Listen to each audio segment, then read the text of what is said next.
Ito ay rated SPG. Striktong patnubay at gabay ng magulang ang kailangan. Maaaring may masiselang tema, lengguwahe, karahasan, sexual, horror o droga na hindi angkop sa Nalaman nga ni Tanggol mula kay Tinding na nasa ospital si Punggay at may nagtangka sa kanyang buhay. Nalala naman ng sobra si Tanggol sa kalagayan ngayon ni Punggay. Nais malaman ni Tanggol kung saan si Punggay dahil puntahan niya ito at iligtas. Ngunit isiniguro naman ni Tinding kay Tanggol na ligtas na si Punggay. Kay Tinding ay ipagliban muna ang problema kay Punggay at sikasuhin muna nila ang bangkay ngayon ni Santino. Mantalang dumating nga si Tanggol sa burol ng kanyang kapatid na si Santino. Labis ang iyak ni Tanggol at pagsisisi sa kanyang sarili. Napangako ni Tanggol sa harap ni Santino na papatayin niya si Rigor para makapaghiganti sa pagpatay kay Santino. Hindi nagtagal dumating si Rigor sa lugar at hinanap nga si Tanggol. Galit na galit si Tanggol dahil haharapin nga niya si Rigor para patayin. Ngunit nakikiusap si Ramon kay Tanggol na ipaliban muna ang paghiganti kay Rigor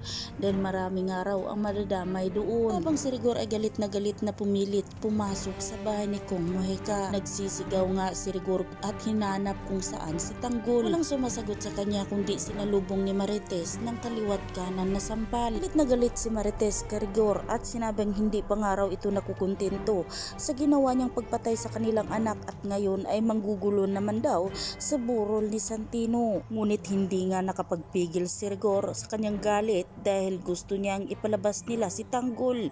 Tinutukan niya ng baril si Marites upang mapilitan ngang lumabas si Tanggol sa kanyang pinagtaguan. Ilang banda, nakipaghanda naman si Roberto kasama ang kasabwat niyang mga kapulisan. Pinalibutan ang munisipyo ng barigada para hindi umano makapasok ang mga relihista. Hindi makakapayag ang mga gerero na mapaalis sila sa munisipyo, lalong-lalo na mapalitan sila ni Tanggol. Sigurado, pupulutin sila sa kulungan dahil i-anunsyo na nga na si Tanggol na ang mamumuno ng Maynila.